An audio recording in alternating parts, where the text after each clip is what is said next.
Welcome back to Midnight Archive. I'm KG Heath, and this is an anthology podcast narrating the works of indie and trad pop authors, human voices in the age of artificial intelligence. This week's offering is Champion of Adara, Book 1 of the Adara series by JS Hyder. JS Hyder is an artist, poet and writer with a passion for science fiction, fantasy and folklore, which is reflected in her work. JS loves to create worlds to escape into and is a sucker for a happy ever after.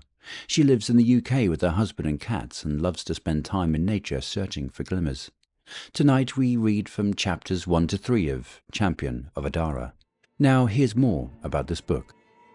How would you cope alone in another world? Adara is dying, and the elves must summon the champion of prophecy despite the cost. When they open the portal to Earth and pull through an average human woman named Dee, all seems lost. Dee only wants to return home. At least learning magic and falling in love with her elven guardian is easing the pain for now. Explore the magical world of Adara as Dee Edwards of Earth is dragged into a conflict she is desperate to escape. Champion of Adara is Book 1 in the Adara series, a character-driven fantasy with romance, magic, demons, elves, and dragon lords. A link to buy the book is available in the show notes. Please show your support for Midnight Archive by liking, subscribing or commenting. Every gesture helps us reach more listeners. These stories deserve to be heard, and if you'd like to help keep the lights on, you can leave a tip using the link in the show notes. And so it's time for tonight's offering. Close the door, turn off the light, and get into your bed. Just you, your phone, and your headphones. This is Midnight Archive.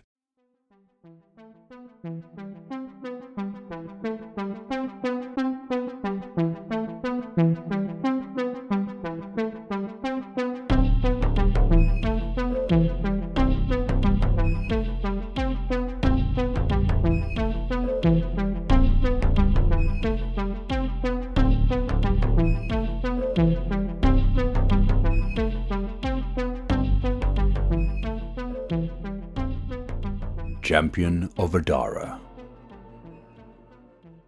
Prologue. The Empress stood poised on a stone platform before the accused.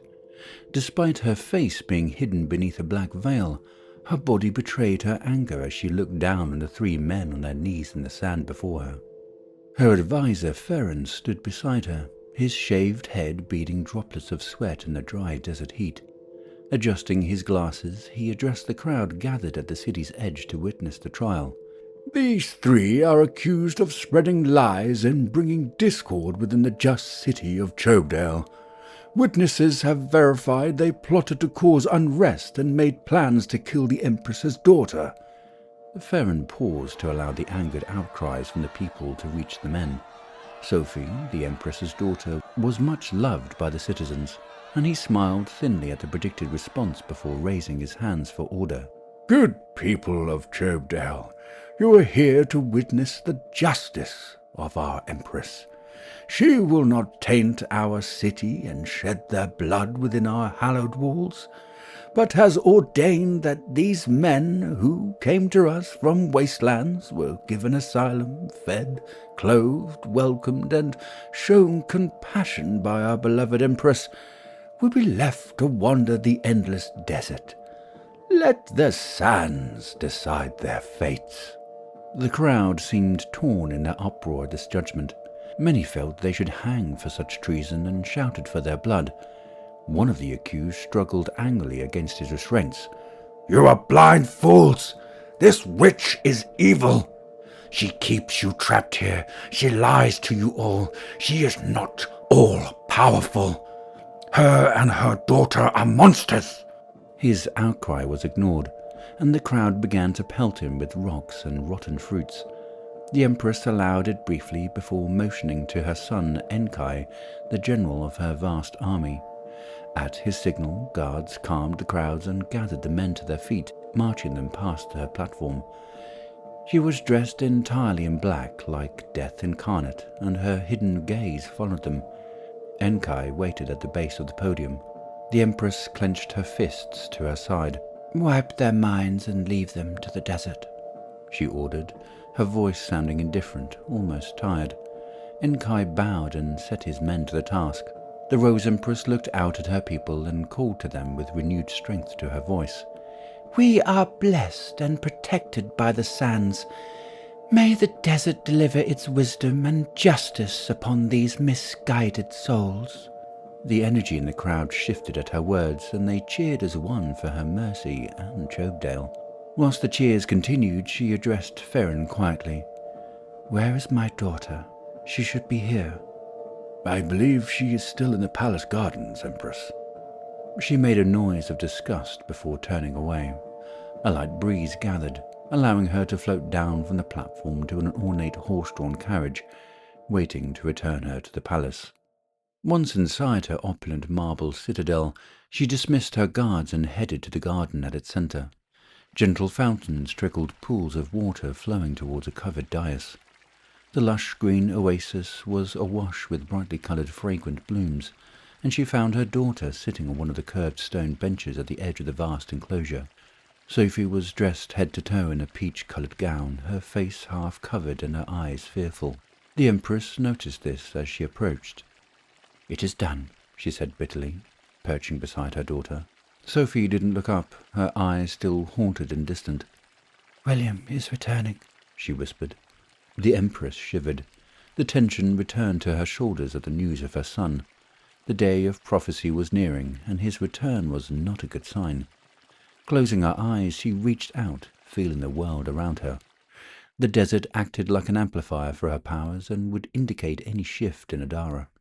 Her magic was strong enough to feel across the aired expanse, beyond the Lord's Teeth mountain range into the lush human and elven territories of the north, but she felt no change. The prophecy sprang into her mind like a mantra. "When elven eyes fall, when the land burns despite constant rain and men are beasts by demon hands, when hope is lost, a champion comes from realms unseen, through gateway invoked at ancient altar as the blood moon rises within a storm. A warrior bound to elven heart will turn the tide and save Adara." She prayed silently that the sisters of Tholith understood the truth she had delivered to them all those years ago. That day was coming, and it would change everything.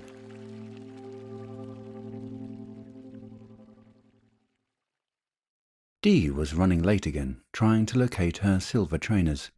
She rummaged around her small room, but she had looked everywhere. Her flatmate Kerry must have borrowed them again. She really wanted to wear them. They weren't particularly comfortable, but Darren, the guy she was seeing from work, had commented on how cool they looked. She thought of his mischievous grin and shivered. He was the one thing that made working at the pub bearable, and she was hoping to go back to his place and take things further tonight. When she imagined the subtle, suggestive conversation she was planning, she was wearing the extremely cool footwear. The shiny trainers were definitely gone. "Damn it, Kerry," she shouted. Her one-time offer to let Kerry borrow a top now meant she helped herself to anything. Her bedroom door swung open, and her glamorous flatmate stood in the hallway wearing a sparkling slip dress that paired perfectly with Dee's trainers. "You called?" Kerry grinned, showing off her outfit. Dee glared at her. "You could have asked. I've been looking for them for ages and now I'm late again." Kerry's cheeks flushed. "Sorry, I didn't think you'd mind. And you wouldn't want stale beer to ruin these gems. Plus, they just go so well with this outfit." Dee closed her eyes and let out a breath before answering. "Fine. I can't argue you look amazing. You seeing your fella tonight?" Kerry smiled at her. "Yep. He's taking me to a romantic restaurant and then on clubbing. You should join us later." "Maybe. I was hoping to go back to Darren's tonight, as long as I'm not fired." "Honestly, I don't know why you work there. You could work at my place, regular hours, good pay." "Clearly not enough for you to afford your own trainers," Dee muttered. Still a tad annoyed, but never one for confrontation, she tried to let it go. Besides, she thought Kerry really did look good in them. "But nah, I'm just not ready for a 9 to 5. I want a bit of adventure first." Kerry folded her arms. "Seriously? I thought we had a plan to get proper jobs and buy our own places." If it's an adventure you're after, join that live-action role-play lot that hang around the bar. I'm sure they need a tavern wench. As if. You know I hate all that fantasy stuff. It's for kids. I'm talking about travelling through Europe, eating strange foods, finding myself in interesting places. Roughing it, you know? Kerry laughed at her comment. Like you could rough it. More like your mum. Nice hotels, room service and a pool kind of person. At the thought of her mum, Dee became glum and checked her phone. You okay? Kerry asked. Yeah, just not spoken to my mum in a couple of weeks. It's weird. Kerry came closer and nudged Dee. Hey, sure she's fine. You know what it's like when she's on one of her cruises. You need to stop worrying so much. Get out of your head and have some fun tonight. Dee nodded and put her phone down. The buzzer for their flat interrupted her thoughts. You get that? I need to get ready. Yep, I was just heading out anyway. Love ya. Dee lightly hugged Kerry. Love you too, she echoed before closing her bedroom door to get into the small wardrobe tucked in the corner behind it. Sighing, she pulled out her boots from the back of it and dusted them off. They would have to do, cherry red, worn in but comfortable. Grabbing her bag and hoodie, she looked in the mirror on the back of the bedroom door. Gorgeous, she joked, blowing a kiss at her reflection. Right, time to get going. Get the shift over, then have some fun. Pocketing her phone and keys, she opened her bedroom door and screamed. Instead of the hallway, there was now a dark, swirling vortex sweeping everything into it. Dee grabbed her bedroom door, desperately trying to keep hold of it, but the force straining on her was too strong. Her hands started to slip, her fear making her sweat, and she panicked, clambering for a better hold, but she wasn't strong enough. Help! She screamed, as her grip finally gave way, but no help came, and she was sucked, still screaming, into it. For a moment it felt like being dragged underwater into the inky ripples of the vortex. She had expected her mouth to fill with liquid, but there was just cold, dark air rushing past her. Whatever this was, it was devoid of light and sound. Her body felt as if it was being crushed under a great weight. The sensation was sickening and, whilst terrifying, it happened quickly. She could barely get a handle of what was going on before she was pushed out, like being dumped by a wave onto dry land. Landing face down in the dirt, disorientated and weak, she tried to rise, but her arms failed to support her, and she slipped back with a thud. That's when she realized she was outside. The rain was beginning to soak her clothes, and she could hear the howl of a storm around her. Lifting her head, she tried to move again, managing to get into a crouching position. Her loose hair stuck to her muddy face, and she wiped it away. She looked up and let out a startled cry. A huge man, half-dressed with blood running down his chest, stood in front of her. His long hair danced in the wind, and his eyes shone like a half-crazed animal's as he stared down angrily at her. She had no idea who he was or why anyone would look at her with so much hatred, but she knew one thing. Her mind was screaming at her to run. Stumbling, she managed to get to her feet and was horrified when she saw bodies scattered around the clearing. The man had not moved. She took this opportunity and bolted from him, heading for the trees behind her.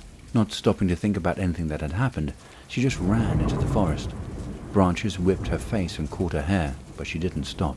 She just kept going for as long as she could. She fell twice whilst fleeing the clearing. Her hair caught in brambles and she was bleeding from small cuts to her face and hands. It was not long until she slowed, unable to keep up the pace. Her lungs hurt from the physical effort and the cold rain was not helping either. Turning back, she saw no light or anyone in pursuit. Steadying herself on a tree, she tried to slow her breathing. Wiping the rain from her eyes, she pulled her phone from her back pocket, the light blinding her slightly. Her relief at not having lost it was short-lived once she realized there was no service. She put it away, trying to get a sense of where she was. "What the hell is happening?" she questioned. None of it made any sense, but she knew she needed to keep moving, to find a road or somewhere with signal. She kept going, slower this time, trying to figure out how she had gotten here. Her hands were still sore from gripping the bedroom door. So, that was real, she thought. But that vortex, she couldn't make any sense of it. Had she been drugged? Had Kerry been dragged in too? Alarm rose within her. Her throat closed slightly at the thought that Kerry was back in the clearing with that man. Dee tried to recall everything that had happened. Kerry had left the flat. She remembered hearing the door slam.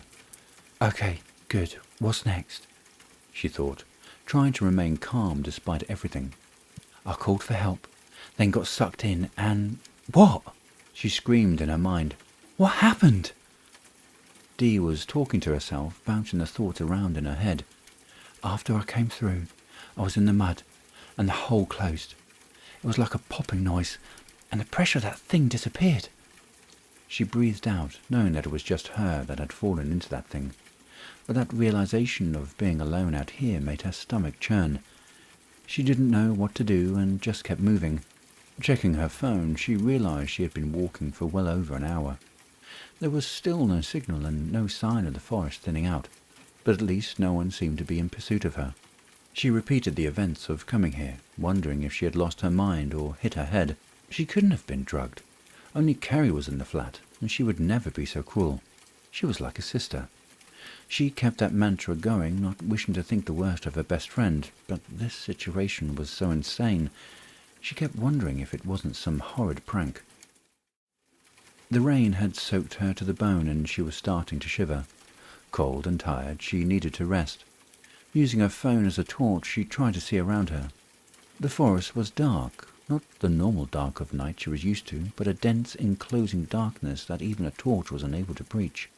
It was becoming more overgrown as she progressed. She backtracked, looking for any kind of trail or path, but it was like no one had ever walked these woods. Thick brambles and thorns filled the spaces to her right, blocking the way. So she headed left, where larger trees dominated, leaving little light for anything else to grow. It gave her a clearer space to move through the heavy leaf litter, and the further she wandered amongst the trees, the less rain and wind impacted her. She continued in this direction, hoping the forest might end, but it seemed vast. Finding a large group of fir trees shielding the forest from most of the rain and keeping the ground reasonably dry, she hunkered down. With no signal and no way through these woods, she could be going round in circles without knowing it. She was stuck, and there was a madman out there somewhere. Her teeth started chattering. Soaked, she grew even colder. Taking off her hoodie and work shirt, she tried to dry herself, grateful that her other top stashed in her bag hadn't got too wet.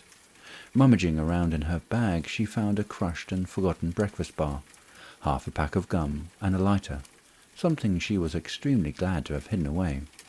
It's always a sign of good bar staff to have a lighter.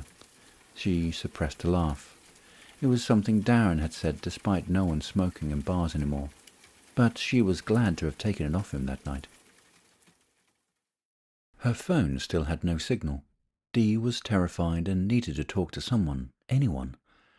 The thought of the only person she had seen being a half-naked crazy person with bodies lying around him crept back into her mind. The memory stopped her from sinking into despair and kept her alert. She wanted to light a fire, but the thought of that person finding her frightened her. Sitting still and slowing her breathing, she listened for any noise, something to indicate a road or the sounds of anyone in pursuit. But she heard nothing. The forest was strangely still. The winds had settled and the rain was easing off, but nothing seemed to be moving around out there. She shivered again, trying to gather her thoughts. She had walked for over an hour. It was possible he had not come after her, or had got lost himself and given up. This whole situation was crazy. None of it made any sense, and now she was freezing and lost somewhere. "Sod it," she said to the world at large, then got up to gather any dry wood and brush she could find. After a good half-hour of gathering and swearing, she managed to light a small fire. She propped a couple of sticks next to it in an attempt to dry her clothes and hide the light of the small blaze as best she could. She positioned the mini umbrella, which was always in her bag, as a makeshift shelter. The cereal bar had long since been devoured, but she was still starving. Going over the events of the evening, her imagination took her down some disturbing scenarios. Drugging, kidnapping, as well as insane conspiracies. The worry overcame her, and alone and scared, she cried. It was some time before she finally passed out from fatigue and grief. Dee rose at first light, her teeth still chattering from the cold dew that covered her. She had slept a dreamless sleep, maybe only for a few hours, having woken at every hoot and rustle from the various forest creatures. The realization she was still stuck alone in the woods was an unwelcome start to the day. Exhausted, she checked her phone again. Still no signal, and the battery was starting to get low. Looking at the pictures of her friends and stopping on one of Darren, the pang of loneliness and fear crept over her again. She turned it off, needing to save the battery. Her stomach rumbled, drawing her thoughts away from her feelings of desperation. She needed to eat, and more importantly, drink. She also needed to relieve herself, something which concerned her even more, being so exposed in the woodland. She let out an involuntary laugh at the thought. Sod's law, if she were to be found by someone, it would most definitely be at that point. She stilled herself again, listening to the woods around her for any signs of life, but she could only hear birds and insects chirping, and the gentle rustle of small creatures in the leaf litter, making her shudder. There were certainly no sounds of people, roads, aircraft, or anything other than nature. It seemed unnatural. There was no hum in the background, that constant noise of humans and society. Even in the countryside, that could always be heard. Getting up, she tried to warm herself by hopping about for a moment before selecting a suitable bush to hide behind. Hungry and still unsure of what was happening, she departed her camp, keeping the sun behind her. She tried brushing some of the dew still clinging to leaves and grasses as she walked, but the effort was not enough. Every so often she would turn her phone on to check for a signal, but there was still nothing. Stopping only to tie her shoes or to check her surroundings, she kept going through the ancient forest. The previous day's rain had illuminated the moss growing on all the trunks, adding another texture to the lush tapestry of green. White and yellow flowers sprang up in patches of light on the dense forest floor, like gems of colour. Had she not been so afraid, she might have marvelled longer at their beauty in the giant old trees, with their gnarled limbs peppered throughout the dense woodland. Another day passed. Dee had found no water, nothing she could eat, and no signs of life. Her despair was growing, but she kept the hope alive that she would find a way out of this. Locating another dry spot, she made camp again, and exhausted from a day of walking, fell into a deep sleep. When the sun appeared, the pain of thirst and hunger wouldn't let her rest any longer. Her mouth was so dry she decided to use her last piece of chewing gum, even if it might make her hungrier. Dee cried again at the situation. Why was this happening to her? She had to keep moving, try and find someone, anyone. She travelled much slower, stopping to rest more than she had the day before. She had been thankful that Kerry had taken her trainers, but now even her faithful boots were starting to cause blisters and pain. Dee stopped on a log to rest, checking her phone again.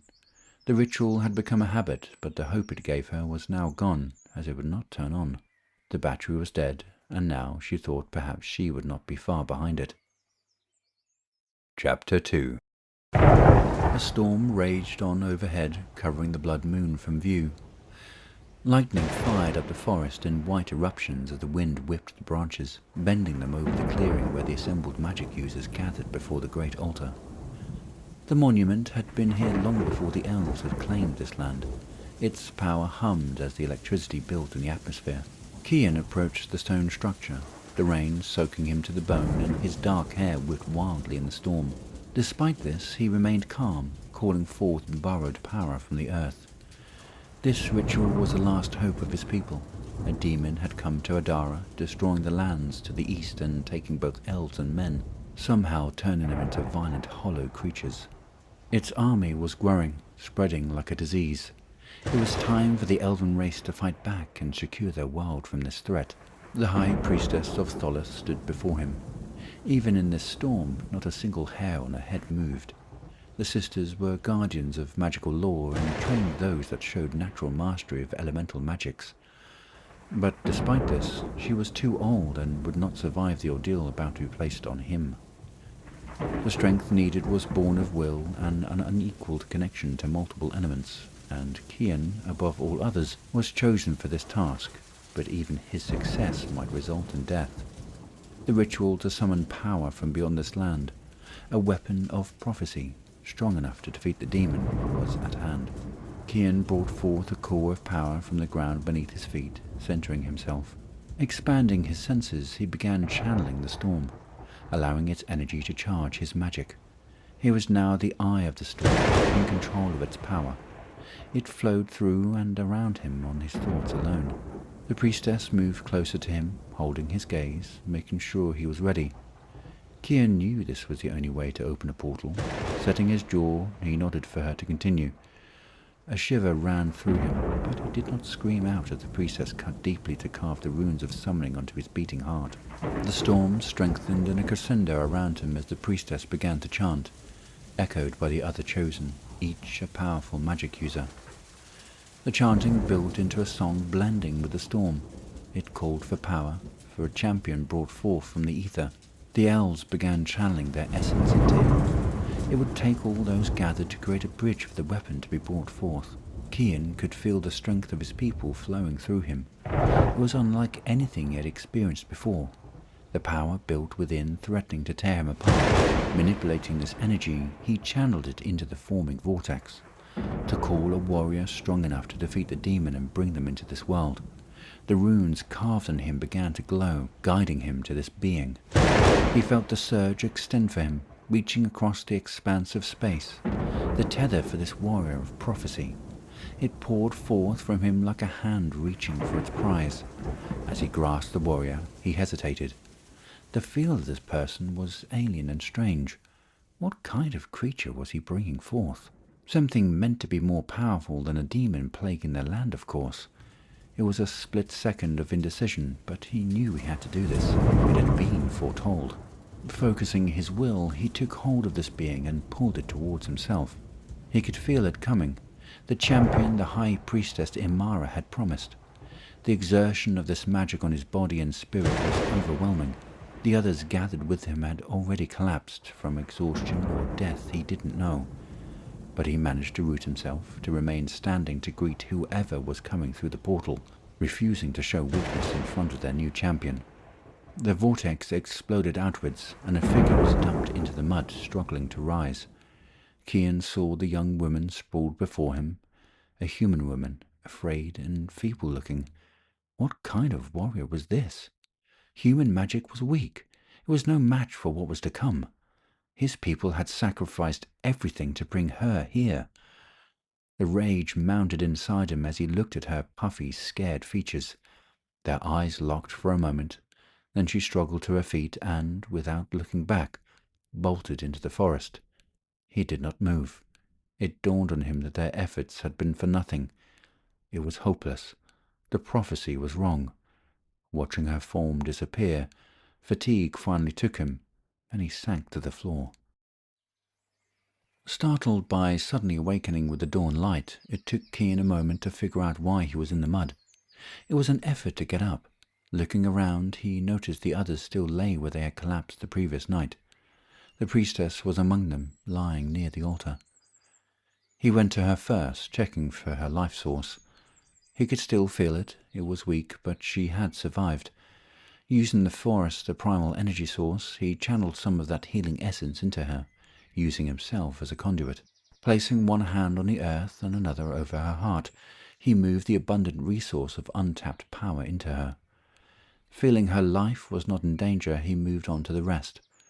He was exhausted, having channeled healing energy into those he could. Some were beyond healing or dead already. It was a great loss, losing so many magic users in one go. They would have to remain in the mud until the others could wake and help deal with the dead. Finally, he took a moment to heal himself. The priestess had cut deeply to carve the runes of summoning onto his beating heart.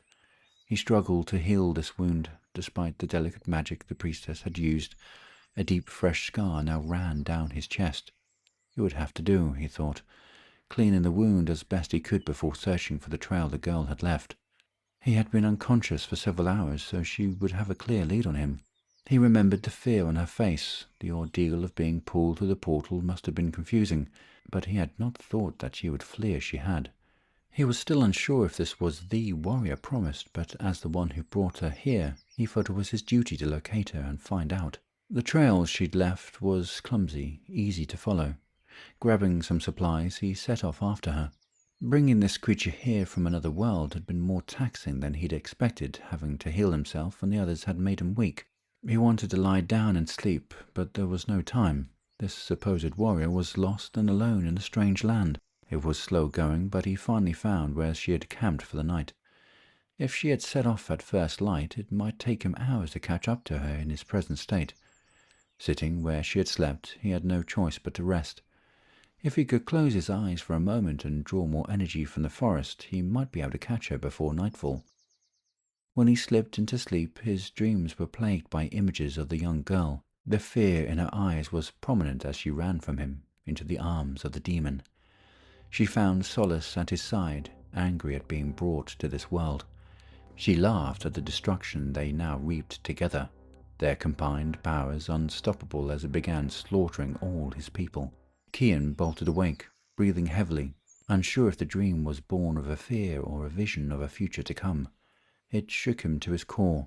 They had brought this girl to a new world, and if indeed she had power, when added to the demons, it could ensure its victory. With the dream haunting his thoughts, he knew he needed to find her before it did. The sun was dipping in the sky. He had slept for hours. Angry with his lack of discipline and losing an entire day, he pulled himself up, trying to shake the dream from his mind. He followed her erratic trail, which seemed to loop back on itself for as long as he could. Even in the darkening light his eyesight was better than most humans, but with her tracks growing cold as the forest thinned out, it forced him to make camp for the night. He woke from a restless night. Haunting nightmares had plagued his sleep again. Anxious as he was to find her, it did not take him long to pick up her trail. Her steps were clumsy, as if stumbling, and this made him move quicker. It was not long until he found her, sat on a log staring at a metallic, rectangular mirror of some kind. Her eyes seemed unfocused, not looking at the object, merely holding it. For a moment he wondered if she was performing some kind of magic, but then realized she looked hollow and lost. It was a look he had seen before, on the faces of soldiers after a battle. Many warriors would stare into the distance, lost in a state of shock some never recovered from. Again he doubted this was the savior. He had always imagined some great mythical hero like Aklan, a hero he used to love to hear stories about as a boy. Brave Aklan who would take on any challenge, kill the largest of beasts and walk this world as a giant. Would Aklan, had he existed, have had moments of doubt, moments of great loss and pain, such as the look on this young girl's face before him? He remained still, blending into the forest, nearly invisible to the naked eye, observing her. He knew the vortex had connected to another place. It had felt different, alien. The air was wrong. It had smelt and tasted metallic. He had not wanted to be connected to it any longer than the portal had stayed open for. How must it feel for her? Could she tell how out of place she was here, her senses screaming everything was wrong? He was unsure how to approach her, fearful she may run again, or worse, attack him. She continued staring unfocused at the small black mirror. He moved slowly into her line of sight, making himself visible once more, trying to keep a calming, non-threatening manner. She did not move or even seem to focus on him as he sat on the ground a few feet from her, giving enough space to not appear as a threat. Taking a breath, he once more took stock of this girl before him. She certainly did not look like much of anything, just human. Her eyes were red from crying, evoking a tinge of guilt. It was foretold in the prophecy that the champion would fight for their people. It had never crossed his mind that the person of prophecy would not know their destiny. He felt sorry for this human. She looked so fragile. Chapter 3. Dee felt numb from her overwhelming situation. Lack of sleep, thirst, and hunger made moving and thinking difficult. No more tears were forthcoming. She had simply broken down once the battery in her phone had finally died. With no plan of getting out of this situation, she hoped for some kind of miracle. She realized she was not a survivor, not someone that could hunt or find water. She had tried to recall anything useful from any survivalist shows, but she still had not found a stream or seen anything growing that looked familiar enough to eat. She felt utterly useless and didn't know how much longer she would last. That thought lingered with her as she sat on a log willing her phone back to life, daydreaming of food, Darren, a shower with Darren, an ice-cold beer. And now nothing came to her mind. She just sat and stared at nothing, unable to find the strength to move or go on. Suddenly, a man came into the clearing.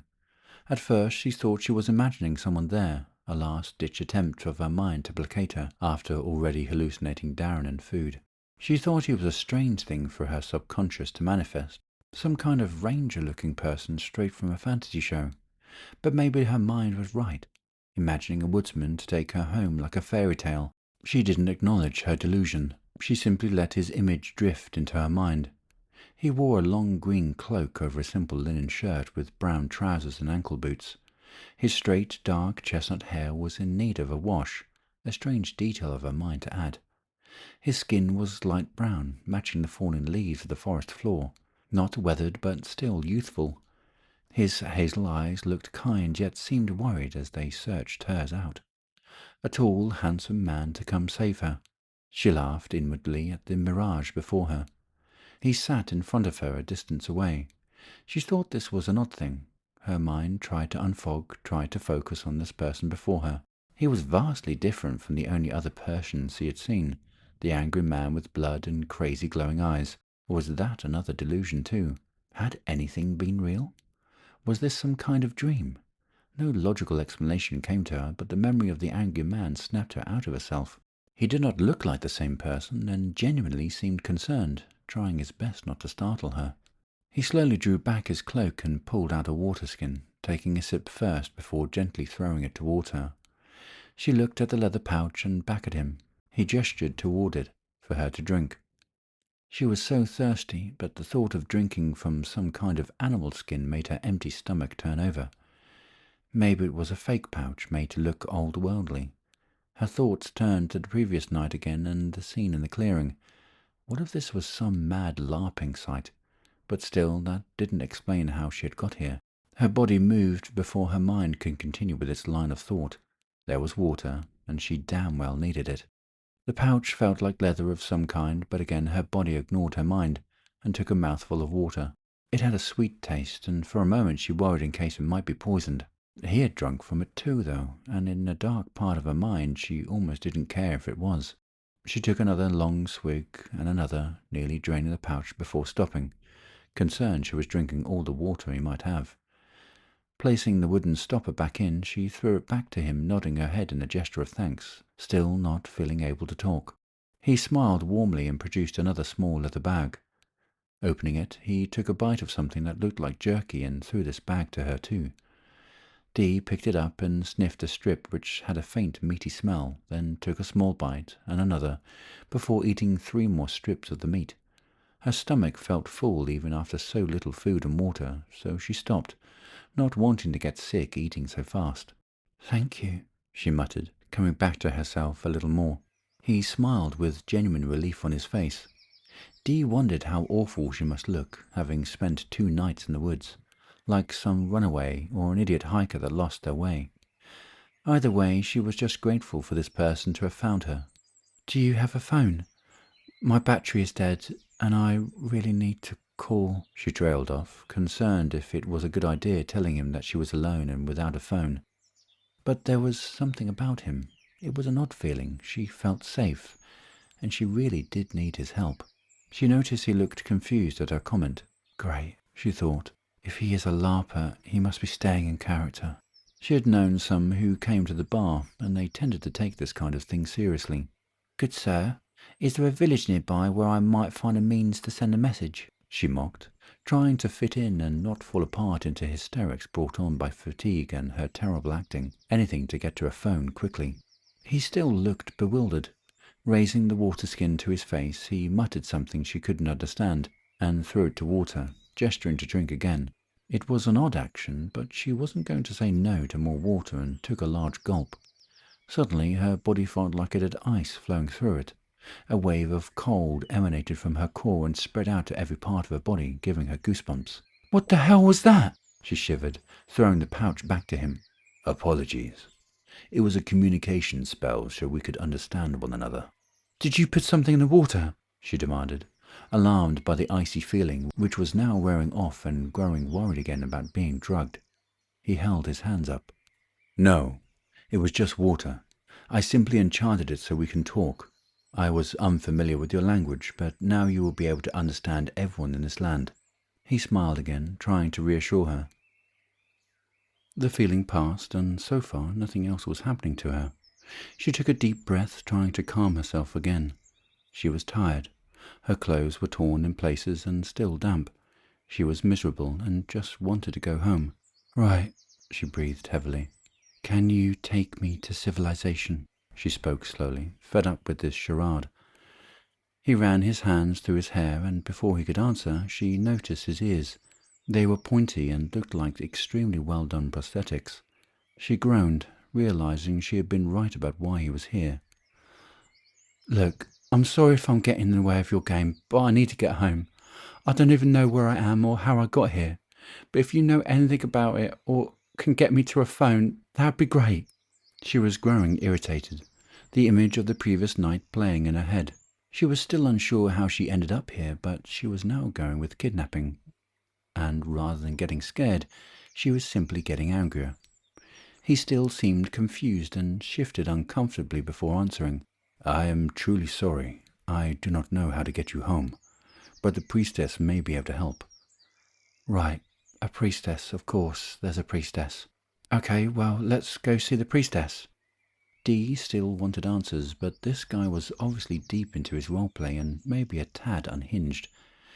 Had she been kidnapped to play a game? Maybe some elaborate adventure game?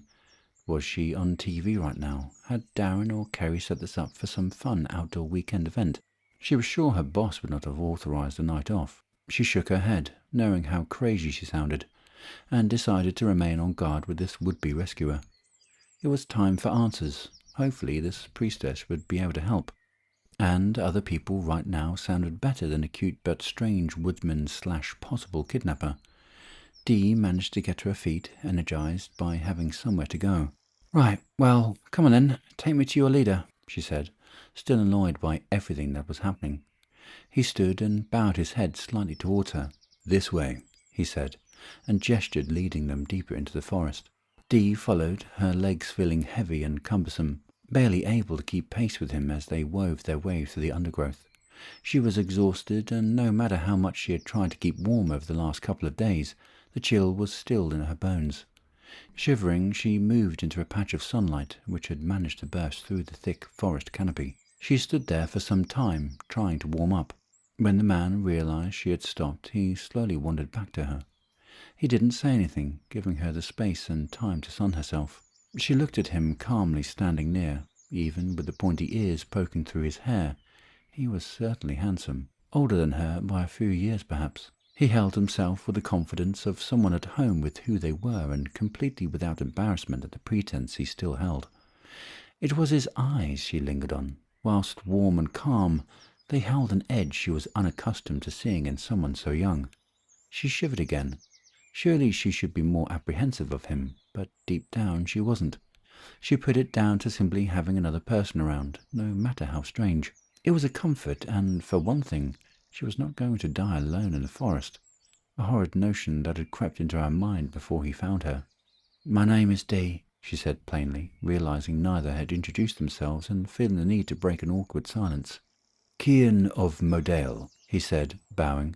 She had been warming to him up until this point, but the bow reminded her that, despite his good looks, he was still an idiot in a game, and that was probably not his real name. She closed her eyes, taking in as much sun as she could before turning back to him. "Rightio." She rolled her eyes and moved from the sunspot.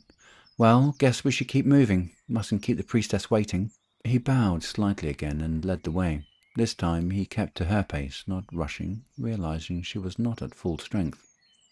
They had not been walking long when Dee stumbled from exhaustion. Cian was swift and caught her mid-fall. Although his grip was gentle, she could feel the strength in his arms, and his touch sent a jolt through her. The world suddenly became clearer, as though emerging from a dream. It was an odd sensation, possibly from the sudden fall and the surge of adrenaline, but when he helped her to a nearby log and let go, she was acutely aware of the sudden absence of his touch. "Sorry, I lost my balance back there. Thanks for catching me," she smiled wearily. "How much further is it?" "At this pace, we should make the village before the light finally fades." She nodded before grasping what he had just said. "What the hell? That's hours away!" She grew angry again, and this time the anger turned to defeat at the thought of travelling so much further. "How can we be so far from anyone? Seriously, don't you have a way of sending a message? Get someone out here to pick us up. I really need to get home and I'm not feeling all that good." Dee thought a quad bike or something would be used when LARPing this keenly, especially as he'd ended up so far from a main base. She also didn't believe he didn't have a phone or radio for emergencies. She shivered. Her throat had been getting sore, something she thought was due to hydration, but it was still painful to swallow even after drinking so much. She just wanted to get this whole thing over with, to crawl into bed and sleep for a week. We are deep in the forest, still hours from the nearest village, and I have no way to contact them. Your route took you further away from anyone, but we will make it before dark and get help from the tribe there. He spoke calmly, not wishing to further agitate her. She clutched her brow. The eruption of anger had made her feel dizzy, and her head was starting to pound.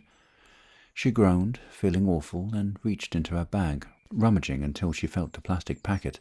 She had a few paracetamols left. That could help for now, she thought. Fine, she breathed, resigning herself to this ridiculous situation. Can I have some more water? Popping 2 of the tablets into her mouth, she tried her best to seem nonchalant about everything, with her pounding head taking precedence. Thanks. She took the water and rose unsteadily to her feet. I guess we should get going then. Kian gave her an odd look as she took the pills, but said nothing about them. Instead, he seemed to be searching the forest for something. I am sorry we have no way to get there quicker. We will rest as and when you need to, but we should try to keep a good pace. He bowed slightly, gesturing her on, which made her groan with annoyance again. Dee's conditioning was worsening by the minute. She seemed to be in a trance as she placed one foot in front of the other. They had gained much ground, but she just kept an eye on the dipping sun. They stopped less now. Kian stuck to her pace just enough in front of her so she could follow, and he could keep an eye on her ever-deteriorating condition. She had stumbled a few more times as they walked.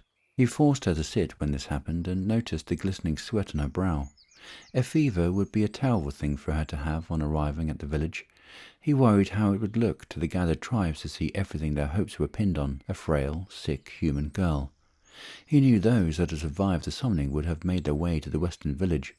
Smaller tribes of his people lived near the edges of the forest, their homesteads scattered a day apart, ensuring no one had to travel after dark to reach the sanctuary of a welcome hearth. All villages encircled the altar where Kian had opened a portal. If Dee had walked in a straight line, she would have come across one. She stumbled again, pulling Kian from his thoughts. He was fast and caught her. Her clothes were soaked from sweat, and she shivered slightly in his arms. He placed her on a dry bank to the side of the track they now walked, which had the reassuring sign of being well travelled. Thanks, she croaked, swaying slightly on her perch. Kian rested his arm on her to ensure she did not fall and pass of the water skin, which she took clumsily from his hand. We are nearly there, not far now, if you can continue. Patting her shoulder in a friendly gesture of reassurance, he wondered if he should leave her and go for help now. Dee brushed back the hair sticking to her face, his touch awakening her, giving her a moment of clarity. Her throat was burning now. It was getting difficult to swallow or even speak, but she nodded slightly, indicating to the way ahead. Kian helped her up, holding her as gently as before, keeping his arm under her as he helped her walk the rest of the way to the village. Knowing he would be able to rest himself soon and that he could spare some of his stamina, he channeled energy into her as they walked. Magic seldom worked as a cure for sickness, and in her state she seemed unaware of his efforts. He knew he needed to get her to a healer. They had herbs that would do more than he could, but at least this would help with her tired muscles to keep her going. He thought that having her walk in, not being carried, would look better. Given how sick she was now, he was even surprised she had made it so far today. As the track wound its way around a clump of trees, the wooden defences of the village came into view. It was built on a raised site in the forest, surrounded by a large wall of living trees, purposely grown and shaped over the years to form a strong shell, protecting the village from wild animals and the extreme west winds. Usually, the sentries patrolled the curved walkways above the gates, but no one was in sight. It had taken longer to get here, and the sun was setting. Kian wondered if the guards had already stepped down to begin the ritual of closing the trees for the evening. As he approached the gate, silence hung in the air. The normal sounds of the village were deafening in their absence. Something was not right.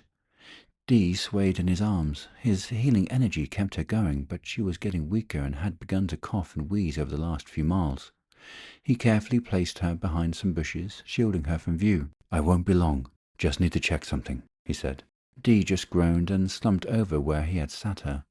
She was not in a good way. He had to find a healer, and quickly. Disappearing into the background and concealing himself from light itself, he slipped in as a phantom through the open gate. The village lay out before him. The vendor and merchant stalls that lined the street entrance into the village were all empty and shut. No smoke could be seen from any of the wooden dwellings running behind those stalls, towards the main square and the hall where the elders kept council. The village surrounded this central building. The same design ran through all villages in the forest, forming a compass pattern to aid navigation in any new town a visitor might find themselves in. The village was deserted. They had left for some unknown reason. Cian hurried to the forge, a large oval-shaped building that stood away from the stalls. The forge was one of the few stone buildings in the village, made from great slabs drawn from the ground by magic. The last of the sunlight shone through from the glass windows moulded into the cavernous ceiling, allowing light to fill the otherwise dark enclosure. He held his hand over the furnace. It was still warm. The villagers must have cleared out recently, perhaps even at first light this morning. But why go? They knew he was looking for their champion. He had sent a raven telling them of his search. Why had they not waited for his return? Cian headed to the assembly hall, thinking that perhaps someone was still here hiding in plain sight, as he was. As he neared the building, he saw a raven on the roof eyeing him. It could sense his presence. It was the same bird he had sent with his message a day ago. Feeling no other beings around, he uncloaked to address it. "Did you deliver my message, bird?" The raven eyed him and ruffled its feathers in irritation at Cian's tone. "Words given as instructed," it uttered, annoyed. Cian tightened his jaw. He knew better than to offend ravens. They responded to manners above all else. "Forgive me, bird. I trust you. I'm just concerned no one else is here." He bowed slightly. "I am here," the bird squawked, indicating this should be enough.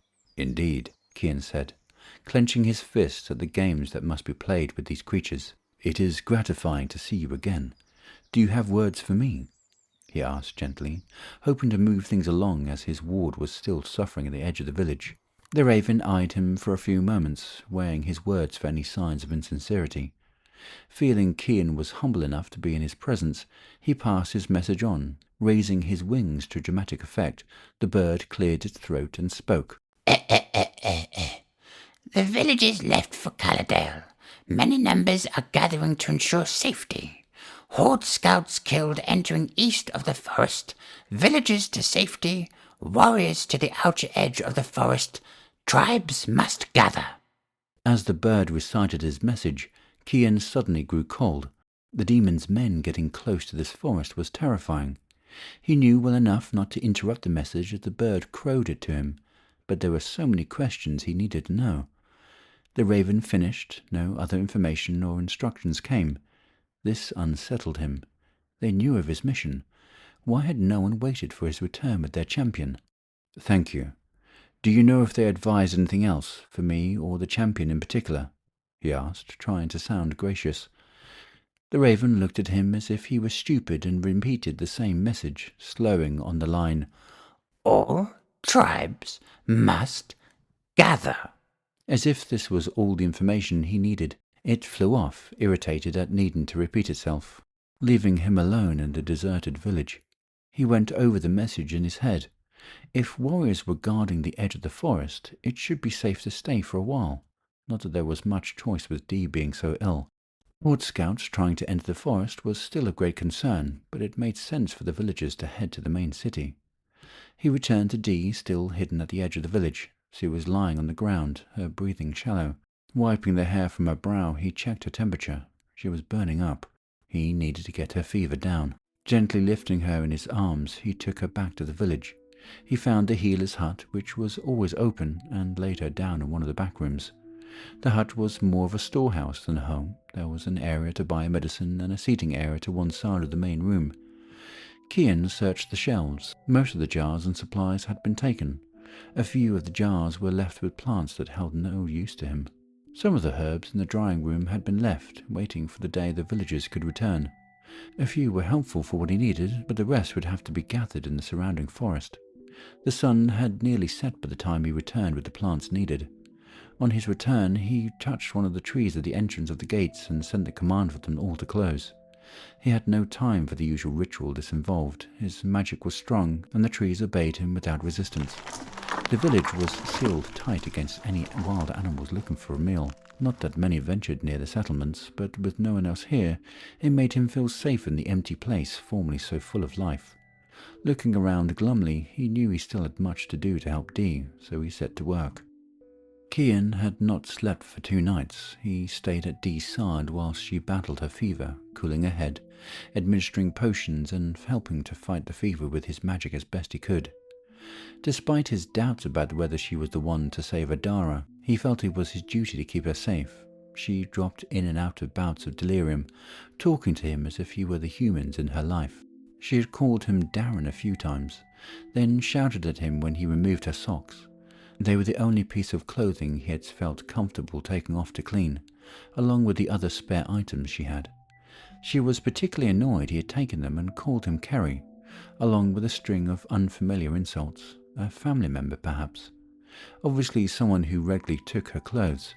Whilst this particular outburst had amused him, it did not last long. He thought about the life he had taken from her. She had called out about being late for work, and he wondered how the people in her life would feel now this girl was missing from theirs. During her most fevered state, she called out for her mother, and he felt truly shameful for bringing her here. Damn the prophecy. It was unfair to make this alien fight for them, even if the priestess was adamant that this was the only way to save the realm. But at what cost? He wondered. As he mopped her brow, his concern for her grew. Her fever finally broke in the early hours of the morning. Knowing it would heal her quicker, he channeled more of his energy into her, depleting himself even further. Exhausted, he left her side when she finally sank into a restful sleep. Stepping out into the refreshing morning air, the rising sun generated a welcome feeling on his face, waking his senses. A low mist hung over the ground, already starting to burn away despite being so early.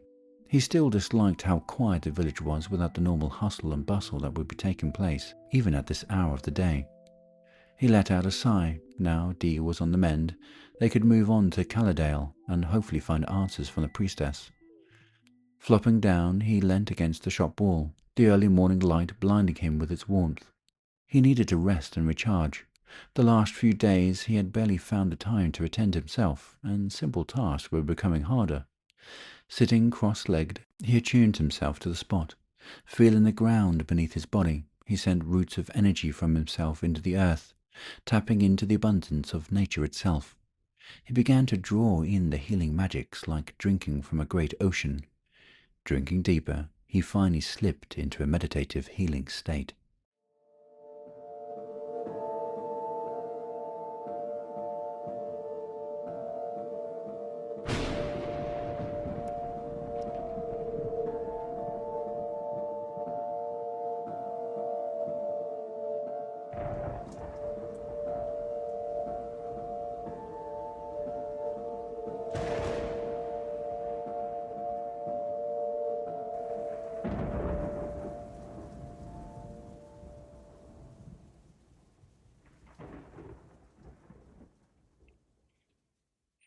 Thank you, dear listener, for listening to Midnight Archive. We will be back next time with another offering from a writer of fantasy, horror, science fiction, or romantasy. Please support this week's author by checking out the links in the show notes to buy the book, or follow them on social media. If you'd like your story or book to feature in an episode, check out the submission link in the show notes. As an emerging podcast, our resources are limited. Please help to keep the lights on by leaving a tip using the link in the show notes. However, the show is free and always will be. Until next week, stay safe, if you can.